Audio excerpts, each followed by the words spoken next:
வணக்கம் ஃப்ரெண்ட்ஸ். இன்றைக்கி பார்த்தீங்கன்னா ஒரு டே ரொட்டீன் வீடியோ தான் வரப்போகுது. நீங்கள் வீடியோவை ஸ்கிப் பண்ணால் பாருங்கள். 1/2 கிலோ மட்டன் எடுத்துகிட்டு வந்திருந்தாங்க. அந்த மட்டனை இப்போ குழம்பு வைக்கிறதுக்காக ஒரு குக்கரில் பார்த்தீங்கன்னா 5 விசில் விட்டு வேக வச்சு எடுத்துக்கலான்ட்டு இப்போ குக்கரில் அதுக்கு தேவையான தாளிப்பு எல்லாமே கொடுத்து சூப்பராக இப்போ மட்டனை வந்து வேக வச்சாச்சு.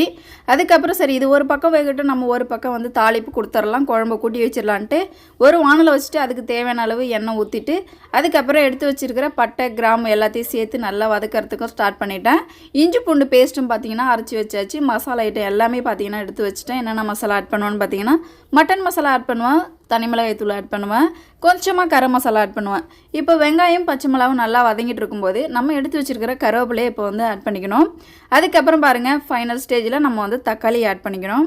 நெக்ஸ்ட்டு பார்த்திங்கன்னா இஞ்சி பூண்டு பேஸ்ட்டும் இதில் இப்போ ஆட் பண்ணி நல்லா வதக்க ஸ்டார்ட் பண்ணிட்டேன். நெக்ஸ்ட்டு பார்த்தீங்கன்னா மசாலா ஐட்டம் எல்லாமே பார்த்தீங்கன்னா இப்போ வதக்கிறதுக்கும் இப்போ போட்டிருக்கேன். என்னென்ன மசாலான்னு பார்த்தீங்கன்னா தனி மிளகாய் தூள், மட்டன் மசாலா, நெக்ஸ்ட்டு பார்த்தீங்கன்னா நம்ம குக்கரில் வேக வச்சுருந்தா மட்டன் கறியும் ஆட் பண்ணி இப்போ குழம்பும் பார்த்தீங்கன்னா கூட்டி வச்சாச்சு. இந்த ஸ்டேஜில் நம்ம உப்பு காரம்லாம் கரெக்டாக இருக்கான்னு செக் பண்ணிக்கணும். நெக்ஸ்ட்டு பார்த்தீங்கன்னா சாதம் வடிச்சிடலான்ட்டு ஒரு பக்கம் பார்த்தீங்கன்னா ஒலை போட்டிருக்கேன். அதுக்கு அரிசி அலசி வச்சுட்டேன். குழம்பு பார்த்தீங்கன்னா இப்போ கொதிச்சிட்ருக்கு. நெக்ஸ்ட்டு பார்த்தீங்கன்னா ஒலை கொதிச்சு வந்ததும் அரிசியும் போட்டு இப்போ சாப்பாடும் வேக வச்சிட்ருக்கேன். இந்த சாப்பாடு எதுக்குன்னு பார்த்தீங்கன்னா மதியத்துக்கு தான் சாப்பிட போகிறோம். இப்போ காலையிலேயே பார்த்தீங்கன்னா வடித்து வச்சுட்டா நமக்கு கிச்சன் ஒர்க் முடிஞ்சிடும். மணி பார்த்திங்கன்னா ஒரு 10 மணி போல் ஆயிடுச்சு. இந்த டைமில் நம்ம வந்து சாதம் வடிக்கிறது ஒன்றும் தப்பு கிடையாது. நெக்ஸ்ட்டு பாருங்கள் இப்போ வந்து ஆட்டுக்கறி குழம்பும் ரெடி. ஆக்சுவலி நான் குழம்பு வந்து பார்த்திங்கன்னா தடுப்பாலாம் வைக்க மாட்டேன். கறி குழம்புனாலே ஆட்டுக்கறி குழம்பு வந்து தண்ணியாக இருந்தால் தான் வந்து எல்லாேருக்கும் சாப்பிட்றதுக்கு ஊற்றி சாப்பிட பிடிக்கும். நம்ம வந்து தடுப்பாக வைக்கிற வேலை கிடையாது. அப்படி நான் தடுப்பாக வைக்கிற குழம்பு எதுன்னு பார்த்தீங்கன்னா சிக்கன் குழம்பு தடுப்பாக வைக்க முடியும், மட்டன் குழம்பு தடுப்பாக என்னால் வைக்க முடியாது. இந்த ஸ்டேஜ் தான் என்னால் வைக்க முடியுது. நெக்ஸ்ட்டு பாருங்கள் குழம்பு ஃபைனலாக கொதிச்சு வந்துருச்சு. நெக்ஸ்ட்டு பார்த்திங்கன்னா சாதமும் சூப்பராக வந்துட்டுருக்கு. சரி ஃபைனல் ஸ்டேஜில் இறக்க போகிறோமே, அதுக்கு தனியாக பார்த்திங்கன்னா கொத்தமல்லி தழை எடுத்து வச்சுருந்தேன். இறக்க போகிற நேரத்தில் நம்ம கொத்தமல்லி தூவி அதை சூப்பராக நம்ம வந்து லோ ஃப்ளேமில் வச்சு இறக்க வேண்டியதான். ஒரு பக்கம் சாதமாக வெந்துட்டுருக்கு, இன்னொரு சைடு பார்த்தீங்கன்னா குழம்பும் பர்ஃபெக்டாக ரெடி ஆகிடுச்சு. நெக்ஸ்ட்டு பிரேக்ஃபாஸ்ட்டுக்கு தோசை ஊற்றிடலான்ட்டு மட்டன் குழம்பு தோசையும் தான் இன்றைக்கி காலையில் பிரேக்ஃபாஸ்ட்டு. பசங்களுக்கு பார்த்திங்கன்னா இப்போ தோசை சுடவும் ஸ்டார்ட் பண்ணிட்டேன். ஆக்சுவலி பசங்களுக்கு இன்றைக்கி ஸ்கூல் லீவு சண்டேங்கிறதுனால இன்றைக்கி மட்டன் எடுத்துகிட்டு வந்து சூப்பராக மட்டன் குழம்பு ரெடி பண்ணியிருக்கோம். இப்போ ஃபஸ்ட்டு எடுத்ததும் பார்த்திங்கன்னா பாப்பாவுக்கு தோசை ஊற்றி கொடுத்து அதில் மட்டன் குழம்பு ஆட் பண்ணி மட்டன் கறியும் வச்சு கொடுத்தாச்சு. நெக்ஸ்ட்டு பாருங்கள் அடுத்து தம்பிக்கு நான் வந்து இப்போ தோசை ஊற்றிட்டு நெக்ஸ்ட்டு எனக்கு என்னோடய ஹஸ்பண்டுக்கு ஸோ 4 பேருக்குமே காலையில் பிரேக்ஃபாஸ்ட்டு பார்த்திங்கன்னா தோசை தான். சாதம் வெந்துட்டுருக்கு. சாதம் பார்த்திங்கன்னா மதியத்துக்கு சாப்பிட்றதுக்காக இப்போ நேரத்தில் சாதத்தை வடித்து நம்ம வந்து ரெடி பண்ணி வச்சுருவோம். இப்போ சாதமும் பார்த்திங்கன்னா வெந்துருச்சு. இந்த ஸ்டேஜில் தான் நான் எப்போயுமே வந்து சாதத்தை வடித்து விட்டுருவேன். வடித்ததுக்கப்புறம் பார்த்திங்கன்னா லோ ஃப்ளேமில் வந்து நான் வச்சு விட்டுருவேன். ஏன்னா அது அடியில் இருக்கிற தண்ணிலாம் அப்சர்வ் பண்ணி இழுத்துக்கிச்சுன்னா சாதம் பார்த்திங்கன்னா கொஞ்சம் நைட்டு வரைக்கும் நல்லா சாப்பிட்றதுக்கு நல்லாயிருக்கும். ஃபைனலாக பார்த்திங்கன்னா எனக்கு லாஸ்ட்டாக தோசை ஊற்றியாச்சு. எனக்கும் பார்த்திங்கன்னா இப்போ மட்டன் கறியை போட்டு குழம்பு ஊற்றி இப்போ சாப்பிட்றதுக்கு ஸ்டார்ட் பண்ணியாச்சு. ஸோ எந்த அளவு மட்டன் பீஸ் வெந்திருக்குன்னு பாருங்கள். ஸோ நம்ம குக்கரில் வந்து வேக வைக்கிறதுனால பீஸ் பார்த்திங்கன்னா நல்லா சூப்பராக உதிரியாக வரும். இப்போ நம்ம டேரெக்டாக நம்ம வந்து கடாயில் யூஸ் பண்ணும்போது அந்த மட்டன் பார்த்திங்கன்னா கொஞ்சம் கடிச்சு இழுக்கிற மாதிரி தான் இருக்கும். அதனால் குக்கரில் நான் எப்பவும் பார்த்திங்கன்னா மோஸ்ட்லி மட்டன் குழம்பு மட்டும் பார்த்திங்கன்னா கறியை குக்கரில் வேக வச்சு தான் நான் செப்ரேட்டாக யூஸ் பண்ணுவேன். இப்போ தர்ஷன் சாப்பிட்டுட்டு வந்ததுக்கப்புறம் எனக்கு இன்னும் கொஞ்சம் குழம்பு ஊற்றி கறி போட்டு கொடுங்க அம்மா அப்படின்னு கேட்டிருந்தான்.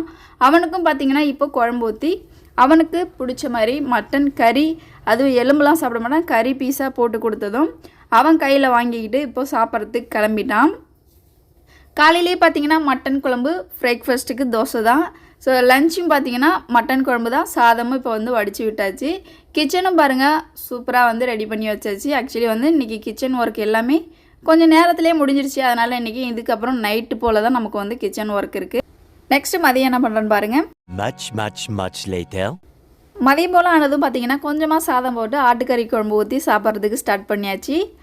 நெக்ஸ்ட்டு பாருங்கள் ஈவினிங் போல் ஆகிடுச்சு. ஆட்டுக்கறி தோசை காலையில், ஆட்டுக்கறி சாதம். ஸோ இன்றைக்கி சண்டே ஃபுல்லாக பார்த்திங்கன்னா ஆட்டுக்கறியிலே முடிஞ்சிருச்சு. ஸோ ஃபைனலாக டீ போட்டு குடிச்சிட்டு நம்ம ஈவினிங்கோட முடிச்சிக்கலான்ட்டு இப்போ டீ ஒரு பக்கம் போட்டுட்ருக்கேன்.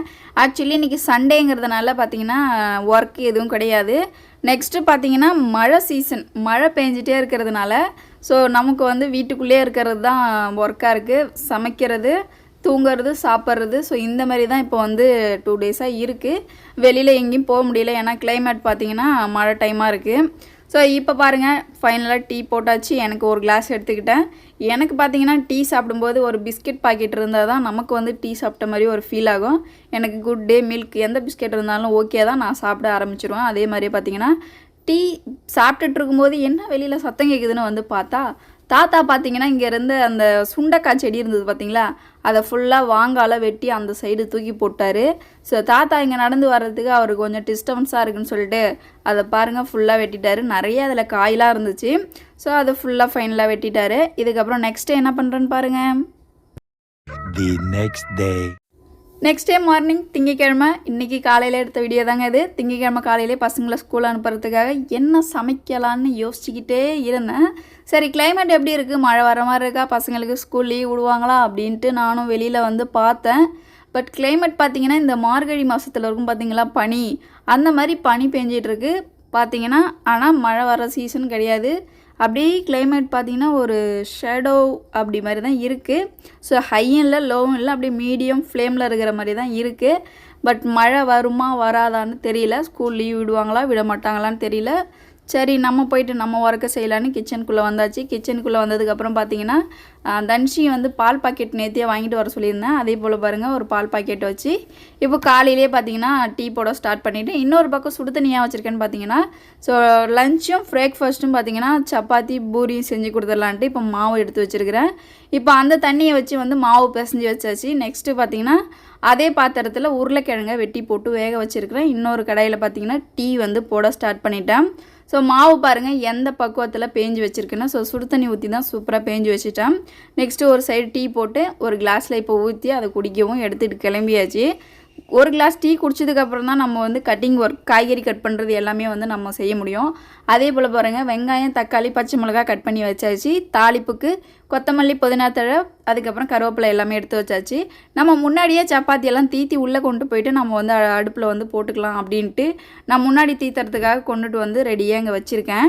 சரி நெக்ஸ்ட்டு நம்ம கிரேவியை வச்சுட்டு வந்து நம்ம மாவு தீத்த ஸ்டார்ட் பண்ணிடலான்ட்டு இப்போ கிரேவியை கூட்டி வச்சுட்டு போயிடலான்ட்டு ஒரு கடாயை வச்சுட்டு அதுக்கு தேவையான தாளிப்பு கொடுத்து இப்போ வெங்காயம் பச்சை மிளகாய்லாம் நல்லா சோறாக வதக்கினதுக்கப்புறம் இந்த ஸ்டேஜில் பாருங்கள் தக்காளிலாம் வதங்கிடுச்சு. நெக்ஸ்ட்டு உருளைக்கிழங்கு மசிச்சு அதையும் ஆட் பண்ணி இதுக்கு என்னென்ன மசாலா ஆட் பண்ணுவேன்னு பார்த்தீங்கன்னா கரம் மசாலா ஆட் பண்ணுவேன், தனி மிளகாய் தூள் ஆட் பண்ணுவேன்.